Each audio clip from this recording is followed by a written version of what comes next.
Praise to the lord. ఈరోజు దేవుడు మనకిచ్చినటువంటి వాగ్దానం ఏంటంటే యెషయా గ్రంథము 53వ అధ్యాయము 5వ వచనం. అతడు పొందిన దెబ్బల చేత మనకు స్వస్థత కలుగుచున్నది. ఆమేన్. అతడు అంటే యేసుక్రీస్తు వారు. యేసుక్రీస్తు వారు పొందిన దెబ్బల చేత మనకి స్వస్థత కలుగుతుందంట.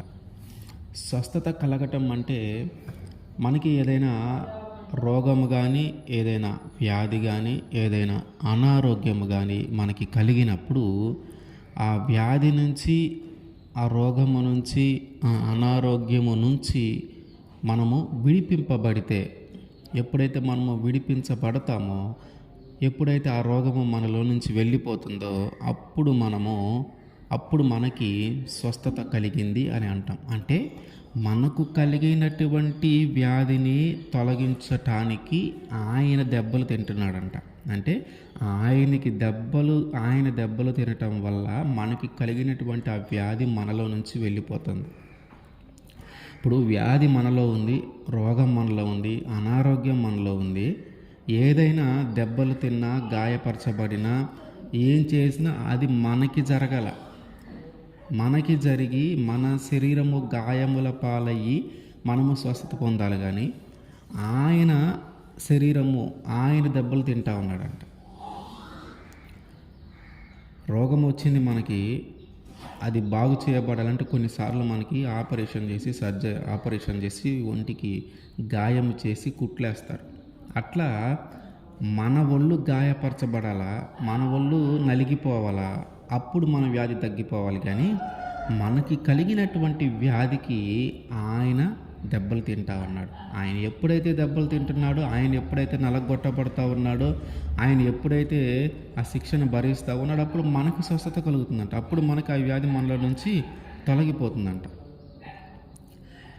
అది ఎంత ప్రేమ ఉంటే, ఎంత ప్రేమ దేవుడికి మన మీద ఉంటే మన కోసము దేవుడు అలాంటి పని చేస్తూ ఉన్నాడు. ఎంత ప్రేమించి ఉండాలి మనల్ని. ఒక ఇద్దరు కూర్చొని ఉన్నారు పక్కనే. మన పక్కన కూర్చున్నటువంటి వ్యక్తి వల్ల ఒక పొరపాటు జరిగింది. ఆ పొరపాటు అతను చేశాడు, కానీ ఆ చుట్టుపక్కల ఉన్న వాళ్ళందరూ వచ్చి కూడా అతను చేసినటువంటి పొరపాటుని అతడు అని అనుకోకుండా మన మీద వేశారు. మన మీద వేసి దానికి సంబంధించిన శిక్ష, ఒక 4 దెబ్బలు కొట్టడం కానీ, లేకపోతే జైలుకి పంపించడం కానీ, ఇట్లాంటివి ఏదైనా మన మీదకి వచ్చినప్పుడు మనం ఊరుకుంటామా? మనం వెంటనే చెప్తాం, ఈ తప్పు నేను చేయలేదు, నా పక్కన అటువంటి వ్యక్తి చేశాడు, నేను చేయలేదు అని మనము ఎదిరించి మాట్లాడతాం.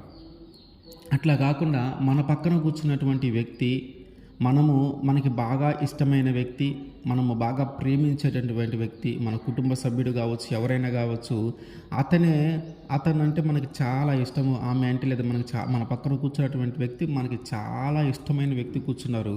పొరపాటున ఆ వ్యక్తి వల్ల ఒక పొరపాటు జరిగింది, అనుకోకుండా ఒక పొరపాటు జరిగింది. ఇదిగో అప్పుడు ఆ పొరపాటు ఆ పక్కన చుట్టుపక్కల వాళ్ళు వచ్చి మళ్ళీ మన మీద వేసినా కూడా దాన్ని మనం అంగీకరిస్తాం. ఎందుకంటే మన పక్కన పొరపాటు చేసిన వ్యక్తి మనకి బాగా ఇష్టమైన వ్యక్తి. పొరపాటు చేసిన వ్యక్తి అంటే మనకి చాలా ప్రేమ. ఆ ఇష్టాన్ని బట్టి, ఆ ప్రేమను బట్టి వారు చేసినటువంటి తప్పును మనము మన మీద వేసుకోగలం.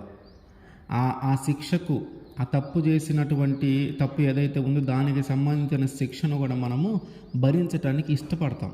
ఎందుకంటే ఆ తప్పు చేసిన వ్యక్తి మనకి బాగా ఇష్టమైన వ్యక్తి. ఆ తప్పు చేసిన వ్యక్తి అంటే మనకి చాలా ప్రేమ. యేసుక్రీస్తు వారు కూడా అంతే. మనము చేసినటువంటి తప్పులను బట్టి, మనకు కలిగినటువంటి వ్యాధిని బట్టి, మనము చేసినటువంటి పాపాన్ని బట్టి, మనం చేసినటువంటి దోషమును బట్టి, మనం చేసినటువంటి అతిక్రమమును బట్టి ఆయన మనల్ని ప్రేమిస్తూ ఉన్నాడు కాబట్టి, ఆయన మనల్ని ఎంతగానో ఇష్టపడుతూ ఉన్నాడు కాబట్టి, మన మీదకి రావాల్సినటువంటి ఆ దోష శిక్షను, మన మీదకి రావాల్సినటువంటి ఆ పాపము యొక్క ఫలితాన్ని మన మీదకి రానివ్వకుండా ఆయన మీద వేసుకుంటున్నాడు. యెషయా గ్రంథం 53:5లో మన అతిక్రమములను బట్టి అతడు గాయపరచబడెను, మన దోషములను బట్టి నలుగుకొట్టబడెను, మన సమాధానార్థమై శిక్ష అతని మీద పడెను, అతడు పొందిన దెబ్బల చేత మనకి స్వస్థత కలుగుచున్నది. అతిక్రమమును బట్టి గాయపరచబడ్డాడంట. అతిక్రమము అంటే ఏంటి? క్రమము కానిది. ఈ సమాజంలో మనం ఎలా జీవించాలి, ఎలా జీవించకూడదు, ఎట్లా బ్రతకాలి అనే విషయాలన్నీ దేవుడు మనకి ముందుగానే ఒక క్రమ పద్ధతిలో ఏర్పాటు చేసి ఉంచాడు. అయితే ఎప్పుడైతే మనము ఆ క్రమాన్ని పాటించమో అప్పుడు మనము అతిక్రమము చేసినట్టే. ఆజ్ఞ అతిక్రమమే పాపము. అంటే ఆ క్రమాన్ని ఎప్పుడైతే మనం పాటించకుండా అతిక్రమము చేస్తూ ఉన్నామో ఆటోమేటిక్గా మనము పాపము చేస్తూ ఉన్నట్టు. అంటే మనము చేసినటువంటి అతిక్రమముల వల్ల ఆయన గాయపరచబడతా ఉన్నాడు. మనం చేసినటువంటి దోషములను బట్టి ఆయన నలగొట్టబడతా ఉన్నాడు. మన జీవితంలో సమాధానం మన కుటుంబంలో సమాధానం లేకపోవటం వల్ల మనము కొట్టుకోవట్లేదు కానీ, మనము తిట్టుకోవట్లేదు కానీ, ఆ శిక్షనంతా ఆయన మీద భరించి మన కుటుంబంలో సమాధానం ఇస్తూ ఉన్నాడు. ఆయన పొందిన దెబ్బల చేత మనకి స్వస్థత కలుగుతుంది. మరి ఎందుకు యేసుక్రీస్తు వారు మన మీద అంత ప్రేమ చూపిస్తూ ఉన్నాడు? ఇప్పుడు మనము చేసిన తప్పుకి మనము శిక్ష అనుభవించాలా? మనము చేసిన పాపానికి మనము శిక్ష అనుభవించాలా? అట్లా కాకుండా ఆయన మన మీద ఉన్నటువంటి ఆ పాప భారాన్ని, మన మీద ఉన్నటువంటి ఆ దోష శిక్షను ఆయన భరిస్తూ ఉన్నాడు. ఆయన నలగొట్టబడతా ఉన్నాడు. ఆయన్ని గాయాల పాలవుతూ ఉన్నాడు. ఎందుకు మరి అంత ప్రేమ చూపిస్తూ ఉన్నాడు? ఎందుకు అంత ఇష్టం చూపిస్తూ ఉన్నాడు మన మీద? ఎందుకంటే మనము ఆయన పిల్లలము, మనము ఆయన కుమారులము, మనము ఆయన కుమార్తెలము.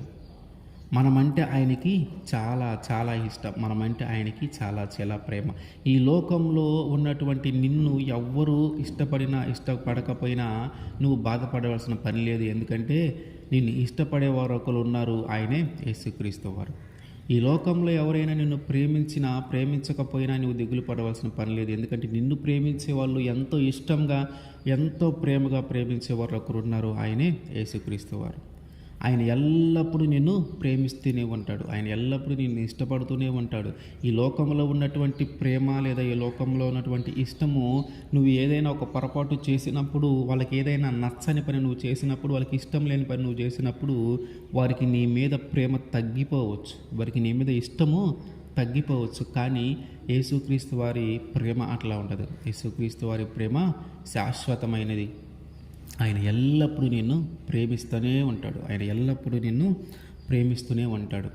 ఆయన కుమారులము, ఆయన కుమార్తెలము కాబట్టి, ఆయనకి ఇష్టమైన వాళ్ళము కాబట్టి, ఆయన ప్రేమించే వారము కాబట్టి, మనల్ని ఆయన తన స్వరూపమందు చేసుకున్నాడు. ఎట్లా అంటే ఈ లోకంలో ఉన్నటువంటి వస్తువులలాగా మనల్ని చేయలా. ఈ లోకంలో ఉన్నటువంటి ఏదైనా ఒక ఆకారం లాగా మనకి చేయలా. ఆయన ఎలాగైతే ఉంటాడో, ఆయన ఎట్లా అయితే ఉంటాడో అట్లాగే మనల్ని తయారు చేసుకున్నాడు. ఆయన ఒక ముఖము, కాళ్ళు, చేతులు, శరీరము, ఇట్లా ఆయన ఆకారం ఇది. ఆయన ఇట్లా ఉంటాడు అనే ఒక రూపములాగా, ఆయన స్వరూపములాగా మనల్ని చేసుకున్నాడు. ఆయనకి ఎంత ఇష్టమో మనమంటే, ఆయనకి ఎంత ప్రేమ మనమంటే, ఆయనకి ఎంత ప్రేమ, ఎంత ఇష్టం లేకపోతే ఆయనలాగా మనల్ని తయారు చేసుకొని ఉంటాడు. అందుకనే వీరు నా కుమారులు, వీరు నా కుమార్తెలు, వీరు ఏడవటం నేను చూడలేను, వీరు బాధపడటం నేను చూడలేను, వీళ్ళు ఈ రోగము ద్వారా మరణం అవ్వటం నేను చూడలేను, ఈ రోగము ద్వారా వీళ్ళు బాధపడటం నేను చూడలేను, ఎప్పుల బాధ వల్ల వీళ్ళు ఆత్మహత్య చేసుకోబోతున్నారు, ఇవన్నీ నేను చూడలేను. కాబట్టే మీ మీద ఉన్నటువంటి ఈ పాప భారాన్ని నా మీద మోస్తూ ఉన్నాను. మీ దోషముల వల్ల మీకు రాబోతున్నటువంటి శిక్షను నా మీద వేసుకుంటూ ఉన్నాను. మీ అతిక్రమములను బట్టి నేను గాయపరచబడుతూ ఉన్నాను. మీరు చేసినటువంటి పాపములన్నిటిని బట్టి నేను శిక్ష పడుతూ ఉన్నాను, నేను భరిస్తూ ఉన్నాను అవన్నీ అని ఆయన మనతో చెప్తా ఉన్నాడు. ఎందుకు? మనం ఆయన కుమారులము, ఆయన కుమార్తెలము, ఆయనకి ఇష్టమైన వారము, ఆయన ప్రేమించే వారము.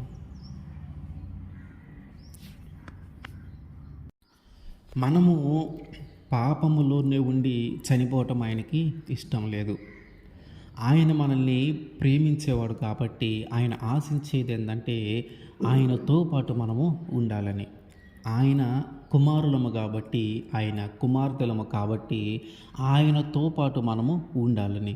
ఆయన ఎక్కడున్నాడు? ఆయన పరలోక రాజ్యంలో ఉన్నాడు. ఆయనతో పాటు మనము ఉండాలంటే, ఆ పరలోక రాజ్యంలోనికి మనము ప్రవేశించాలంటే మనలో ఎటువంటి పాపము ఉండకూడదు.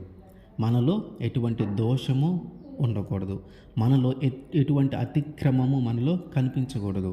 అందుకనే ఆయన మనల్ని పరిశుద్ధముగా, పవిత్రముగా మార్చాలని ప్రయత్నం చేస్తూ ఉన్నాడు.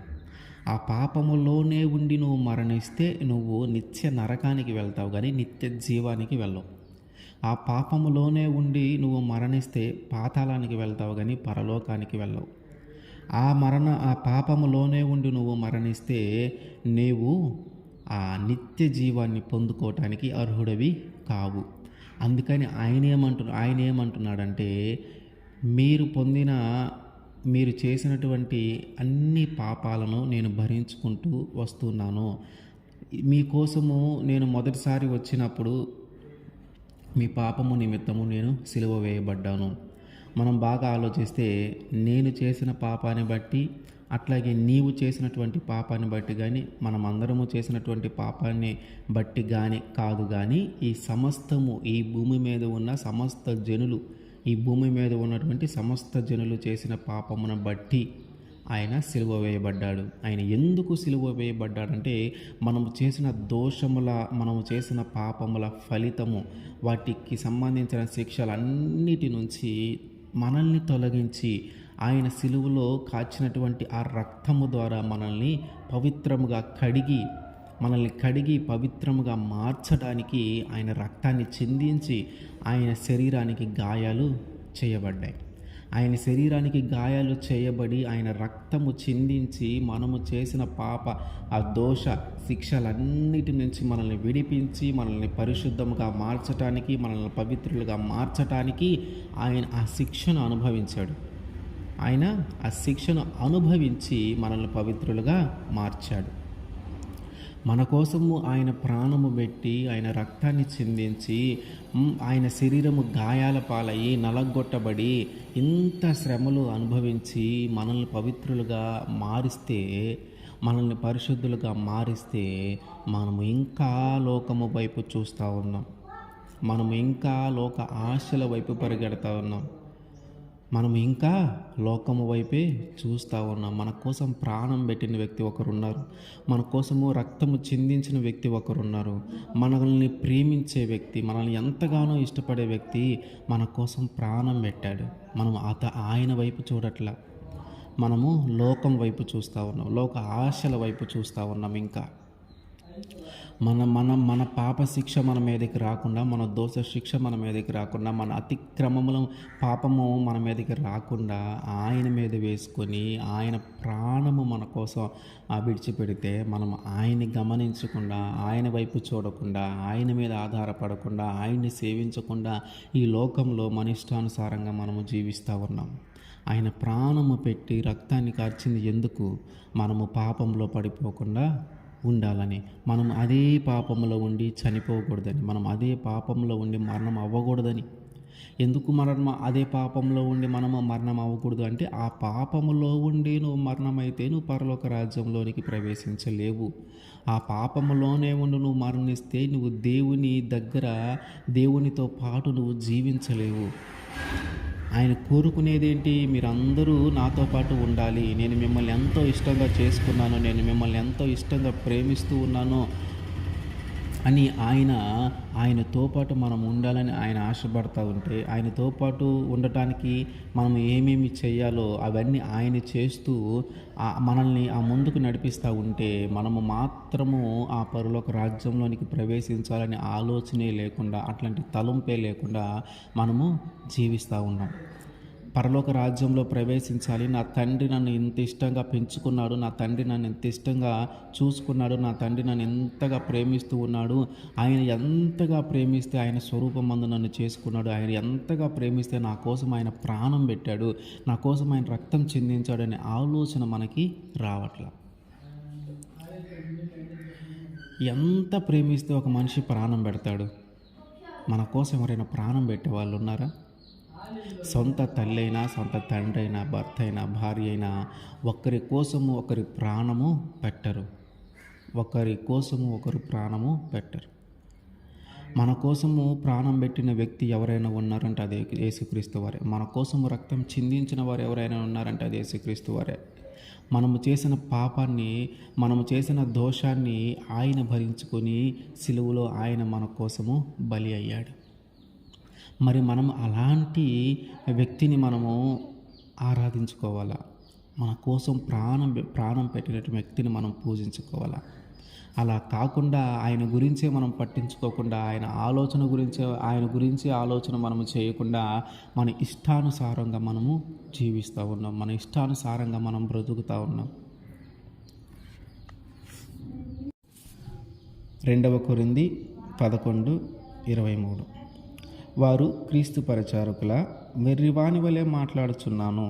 నేనును మరి ఎక్కువగా క్రీస్తు పరిచారకుడను, మరి విశేషముగా ప్రయాసపడితిని, మరి అనేక పర్యాయములు చెరసాలలో ఉంటిని, అపరిమితముగా దెబ్బలు తింటిని, అనేక మార్లు ప్రాణాపాయములలో ఉంటిని.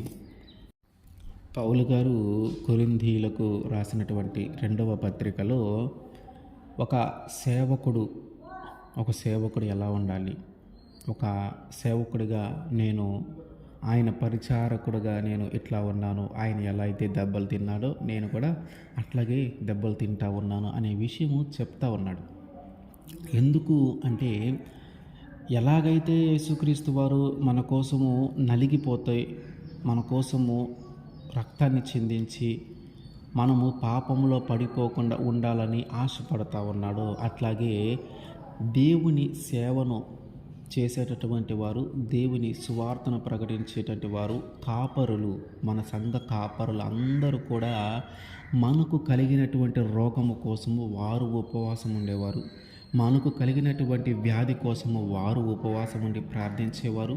మనకు కలిగినటువంటి ప్రమాదము నుంచి, మనకు కలిగినటువంటి నష్టము నుంచి, మనకు కలిగినటువంటి అపాయము నుంచి తప్పించడానికి వారు ఉపవాసం ఉండి వారి ఆకలి దప్పులకు అల్లాడిపోతూ దేవుణ్ణి ప్రాధేయపడుతూ ఉండేవారు.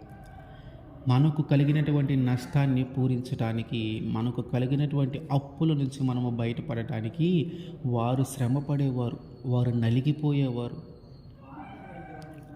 దేవుడు ఎట్లాగైతే మనము పాపంలో పడిపోకుండా కాపాడాలని ప్రయత్నం చేస్తూ ఉన్నాడో, అట్లాగే మన కాపరులు, మన సంఘ కాపరులు కూడా, దేవుని సువార్తను ప్రకటించేవారు కూడా జనులందరూ మారు మనసు పొందాలని, జనులందరూ పాపంలో నుంచి విడిపించబడాలని వీరు కూడా నలగగొట్టబడతా ఉన్నారు.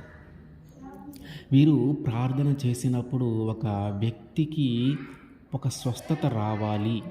ఒక వ్యక్తికి ప్రార్థన చేసినప్పుడు వారు స్వస్థత పొందుకునే అంత శక్తి వీరు ఎప్పుడు పొందుకుంటారంటే, వీరు నలగొట్టబడినప్పుడే. వీరు అనేక మార్లు నలగొట్టబడినప్పుడే వారికి ఆ శక్తి ఇస్తాడు దేవుడు. అంటే మనము పాపములో నుంచి విడిపింపబడటానికి యేసుక్రీస్తు వారి వలె ఆయన సేవ చేసేటటువంటి ఈ సంఘ కాపరులు, ఆయన సేవ చేసేటటువంటి సేవకులు అందరూ కూడా మన కోసము ప్రయాసపడతా ఉన్నారు. మనం ఆ పాపములో నుంచి బయటికి రావాలని మన కోసము ఉపవాసం ఉండి వారి ఆకలి దప్పుకలు ఓర్చుకుంటూ వారి శరీరాన్ని వారు నలగొట్టుకుంటా ఉన్నారు. వాళ్ళ యొక్క ఆరోగ్యాన్ని పోగొట్టుకుంటా ఉన్నారు. మన కోసము వాళ్ళు ఎంతగానో శ్రమిస్తూ ఉన్నారు. మన కోసం వాళ్ళు ఎంతగానో ప్రాధేయపడతా ఉన్నారు దేవుడి దగ్గర. పౌలు గారు అదే చెప్తా ఉన్నాడు, అందరిలాగే నేను వాళ్ళందరికంటే గొప్పగా నేను సేవ చేస్తూ ఉన్నాను. మరి ఆయన ఆ మాటలు అనగలుగుతూ ఉన్నాడంటే ఆయనకి దేవుడు ఎంత శక్తినివ్వాలి. స్వస్థత వరాన్ని కానీ, ఒక ప్రార్థన ఏదైతే బలహీనత ఉందని ప్రార్థన చేస్తే ఆ ప్రార్థన వల్ల అతనిలో ఉన్నటువంటి బలహీనత అంతా పోయేలాగా ఆయన చేయగలిగాడు. అంటే ఆయన ఎంతగా తన శరీరాన్ని నలగొట్టుకొని, ఆయన ఎంతగా ఈ లోకంలో ఆశల్లో పడిపోకుండా ఎంతగా దాచబడి జాగ్రత్త పడి ఉంటే ఆయనకి ఆ శక్తి దేవుడు ఇచ్చి ఉండాలి.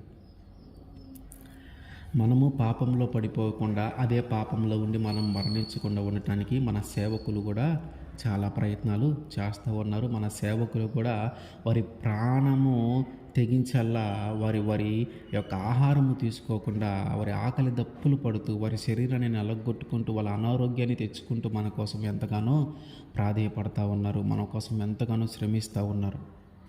ఇంతమంది మన కోసము కష్టపడుతూ ఉన్నా, ఇంతమంది మనం పాపంలో పడకూడదని ఎంతగా వారు చేయవలసిన ప్రయత్నాలన్నీ చేస్తూ ఉన్నా మనకి మాత్రము ఏమీ తెలియట్లా. మనకి మాత్రము చీమ కుట్టినట్టు కూడా అనిపించట్లా. ఇంకా అదే పాపము, ఇంకా అదే పాపము, దాంట్లో నుంచి బయటికి రావాలని అనిపించట్లా. అరే మన కోసం ఒకళ్ళు వచ్చారు ఈ భూమి మీదకి, మన కోసము ఒకరు ఎంతగానో ఇష్టపడేవారు ఒకళ్ళు మన కోసం ఉన్నారు, మనల్ని ఎంతగానో ప్రేమించేవారు ఒకరు ఉన్నారు. ఆయన స్వరూపమందు మనల్ని చేసుకున్న ఆయన ఒక ఆయన ఉన్నాడు. ఇదిగో ఆయన మనము చేసినటువంటి పాపాన్ని, మనం చేసినటువంటి దోషాలన్నిటినీ ఆయన మోసుకొని ఆ దోష శిక్షలు ఏవి మన మీదకి రాకుండా, ఇదిగో నేను చేసిన పాపానికి ఈ పాటికి నేను చనిపోయి ఉండవలసి వాడిని, నేను చేసిన పాపానికి ఈ పాటికే నేను ఎప్పుడో మరణం అవ్వాల్సిన వాడిని, ఇంకా బ్రతికే ఉన్నాను. దానికి కారణము నేను చేసినటువంటి పాపము, దాని ఫలితాన్ని నా మీదకి రానివ్వకుండా ఆయన మీద వేసుకున్నాడు. నేను చేసిన తప్పుకి దానికి సంబంధించినటువంటి శిక్ష నా మీదకి రాకుండా అది ఆయన మీద వేసుకొని ఉన్నాడు. అందువలన నేను ఇంకా బ్రతికి ఉన్నాను. ఇదిగో నన్ను ఎంతగా ఇష్టపడుతున్నాడంటే ఆయన నా కోసం ఆయన ప్రాణం పెట్టాడు, నా కోసము ఆయన రక్తాన్ని చిందించాడు అనే విషయాన్ని మనము గ్రహించలేకపోతా ఉన్నాం. మన సేవకులైన మన సంఘ కాపరులైన యేసుక్రీస్తు వారైనా అందరూ మన కోసం ప్రాధేయపడేది ఒక్కటే. అందరూ మన కోసం దెబ్బలు తినేది ఒకటే. అందరూ మన కోసం గాయపరచబడుతుంది ఒక్కదానికోసమే. ఏంటి అంటే నీవు మారు మనసు పొందాలా. ఈ లోక ఆశలను వదిలిపెట్టి నీ కోసం ఒకరున్నారు, నిన్ను ప్రేమించేవారు ఒకరున్నారు, నీ కోసము రక్తము పెట్టి తన ప్రాణాన్ని విడిచిన వారు ఒకరున్నారనే విషయాన్ని మనము గ్రహించాలి. దానికోసము ఇదంతా జరుగుతూ ఉంది. ఆయన రెండవసారి రాబోతూ ఉన్నాడు. ఆ మొదటిసారి వచ్చినప్పుడు మన పాప శిక్షణ అంతా భరించేసుకొని మన మీదకి ఏ ప్రమాదం రాకుండా, మన ప్రాణానికి ఏమీ ఇబ్బంది కలగకుండా క్షేమంగా మనల్ని ఉంచాడు. ఆయన రెండోసారి రాబోతూ ఉన్నాడు. ఆయన ఎప్పుడైతే రెండోసారి రాబోతూ ఉన్నాడో ఆయనతో పాటు ఎత్తబడటానికి, ఆయనతో పాటు మనం వెళ్ళటానికి మనము సిద్ధంగా ఉండాలి.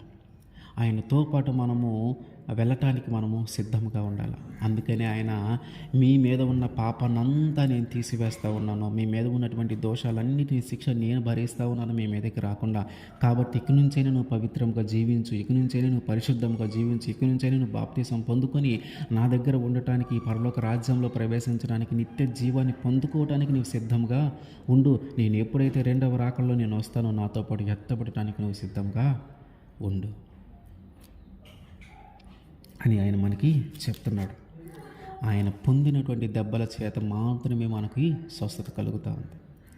ఆయన పొందినటువంటి దెబ్బల చేత మాత్రమే మనకి స్వస్థత కలుగుతూ ఉంది. ఒకసారి మనం ఆలోచించాలి.